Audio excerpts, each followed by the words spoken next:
الناس انتم الفقراء الاللہ، اے لوگو اللہ کے نزدیک سب فقیر ہو. ہاں، ان اللہ هو الغنی الحمید، یہ رب العالمین ہے جو غنی بھی ہے، اپنے آپ میں محمود بھی ہے. تمہارے تعریفوں کے لیے بیٹھا نہیں ہے، تمہارے تعریفوں کو گن نہیں رہا ہے، تمہارے تعریفوں سے اس کی عزت نہیں بڑھ جاتی، وہ اپنے آپ میں محمود ہے. ان اللہ هو الغنی الحمید، وہ سزاوار حمد ہے، تم کرو یا نہ کرو. ہمارے لیے کوئی بات نہیں ہے، ہم مٹی سے بنے، ہمارے اندر تکبر کیا ہے؟ ہماری غذا اللہ کے رسول صلی اللہ علیہ وسلم کے خلیفہ خاص کر حضرت علی جو فصیح البیان تھے، وہ کہتے کہ انسان کس پہ تکبری کرتا ہے، کس پہ فخر کرتا ہے؟ اس کا انتہائی بہترین غذا اگر دیکھا جائے تو وہ شہد ہے، وہ ایک مکھی کے پیٹ کا لعاب گندگی ہے. اور انتہائی لباس میں اگر اس کو دیکھا جائے تو وہ ریشم ہے، وہ بھی ریشم کے کیڑے کی گندگی ہے. تو اس کے دونوں انتہائی چیزیں کھانے کے ہوں، پہننے کے ہوں، دونوں کیڑوں کی گندگی ہے. پھر اس پہ فخر کیا ہے اس کو؟ پھر یہ کہاں سے میں کی رٹ لگاتا ہے؟ میرا بھی ہے، میرا بزنس بڑا اونچا ہے. بھائی میں یہ نہیں کرتا، میں اس کار میں نہیں بیٹھتا، میرے چالو چلن کچھ اور ہیں، مجھے ٹھیک نہیں لگ رہا. یہ میں کی پکار کہاں سے کرتا ہے یہ؟ تو فرمایا کہ سبح،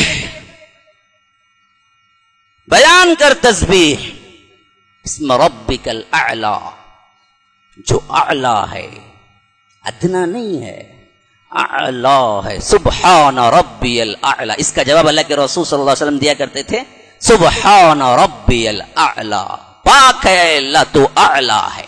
سبح اسم ربک الاعلی. کون ہے یہ اعلی رب؟ الذي خلق فسوى والذي قدر فهدى والذي اخرج المرعى فجعله غثاء احوى. یہ چار آیات میں اپنی ربوبیت، اپنی خلاقیت، اپنی نشانیاں، اپنی کائنات کو دکھا کے کہا یہ اعلی کون ہے؟ یہ ہے، یہ ہے، یہ ہے، یہ ہے. کون ہے اعلی؟ سبح اسم ربک الاعلی الذی خلق فسوى. وہی اعلی ہے رب جس کی شان بڑی ہے، جس نے تمہیں پیدا بھی کیا، برابر بھی کیا. پیدا کر کے پلاسٹرنگ کے بغیر باہر نکال دیتا تو ایک دوسرا دیکھتے ہی ڈر کے بھاگ جاتا. ہڈیوں کا ڈھانچہ دیکھ کے رات میں انسان ڈر کے پاگل ہو جاتا ہے. کوئی تو کیا ہے، پینٹ گیلی کر لیتے ہیں خالی دیکھ کے، خواب میں دیکھا تو بھی انہیں. اگر اللہ ان کو برابر نہ کرتا، اوپر گوشت نہیں دیتا اور یوں ہی ہڈیوں سے نکال دیتا، تمہاری حالت کیا ہوتا؟ اس لیے فرمایا کہ خلق فسوى، پیدا بھی کیا، برابر بھی ٹھیک ٹھیک رکھا تمہیں. یہ نہیں کہ اوپر نیچے کر دیا. اگر ہاتھ کیا ہے نیچے دے دیتا، پیر اوپر دے دیتا، بڑا مذاق بن جاتا نا. پورا دھڑ تو سیدھا دیا اور کیا ہے آپ کا سر پیچھے الٹا دے دیا تو آپ چلتے کیسے؟ پیچھے چل کے نیچے گرتے یا چل کے آگے جاتے؟ اگر اللہ تبارک و تعالی یہ ناک فلیٹ کر دیتا، ناک کی جگہ کچھ نہیں ہے، اور ناک سر کے پیچھے دے دیتا تو کانگئی کیسے کرتے اور لگتے کیسے؟ ذرا سی ناک چپٹی دے دی انڈونیشیا والوں کو، صورت دیکھیے کیسے لگتی ہے، عجیب و غریب لگتی ہے، ہنسی روکنے نہیں پاتا. اللہ کی مخلوق ہے، خاموش رہنا پڑتا ہے، لیکن ناک کی ذرا سی چپٹی ہو گئی، حالت اوپر نیچے ہو جائے، پوری خوبصورتی مان پڑ جاتی ہے، انتہائی گورے کیوں نہ ہو. لیکن اگر نام چکٹی نکلی تو پھر کیا ہے، تصویر ہی الگ نکلتی ہے ان کی صورت کی. فرمایا کہ خلق فسوى، پیدا ہی نہیں کیا، پیدا کر کے تصویر بنائی تمہاری، تمہارے لیے پور پور برابر کیا. تمہارے ہاتھ کہاں ہونے ہیں، تمہاری ناک کہاں ہونی ہے، تمہارا سر کہاں ہونا ہے، تمہارے ہاتھ کہاں ہونا ہے، تمہارے پاؤں کہاں ہونا ہے، تمہارے جسم کی شکل کیا ہونی ہے، تمہارے کیسے کیسے لطور نازک طور پر تمہیں سیٹ کیا اور خوبصورت بنایا. تم پوچھ کے آئے تھے الذی خلق فسوى والذی قدر فہدى. پھر تمہاری تقدیریں بنائی، کیا کھاؤ گے، کیا پیو گے، کتنا رہو گے، کب سوؤ گے، کب اٹھو گے، تمہارا ذخیرہ کتنا ہوگا، تمہارا پیٹ کتنا کھائے گا، تمہاری سانس کتنی ہوگی، تم کیا دیکھو گے، سب تقدیریں ہم نے پہلے ہی بنائی. قدر فہدى، پھر راستہ بھی دکھایا، ہدایت بھی کر دی. ہر ایک کو اپنی زندگی گزارنے کا کیا ہے شعور خود اللہ تبارک و تعالی قدرتی طور پہ دیتا ہے. بچہ ہے تو اسے کیا کرنا ہے؟ دودھ ہی پینا ہے. اس کو معلوم ہے صرف اتنی ہی طاقت دیتا ہے کہ بچہ دودھ پیے, اس کے علاوہ کوئی طاقت نہیں ہوتی. اگر بچہ پیدا ہوتے ہی دانت بھی دے دیتا تو کون سی ماں دودھ پلاتی اس کو؟ اس وقت دانت نہیں دیا کیونکہ اس کی غذا صرف دودھ ہے, تو دودھ ہی میں رہتا ہے. وہ دانت کی ضرورت جب پڑتی ہے جب دانت دیتا ہے اور وہ چھوٹے چھوٹے چیزیں کھانے لگتا ہے. جب مرغ بریانی کھانے کی نوبت آتی ہے اس وقت اس لحاظ سے کیا ہے مضبوط دانت پھر دیتا ہے.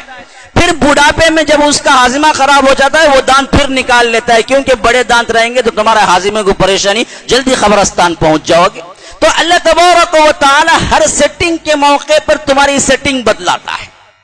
یہ تم پوچھ کے آئے تھے.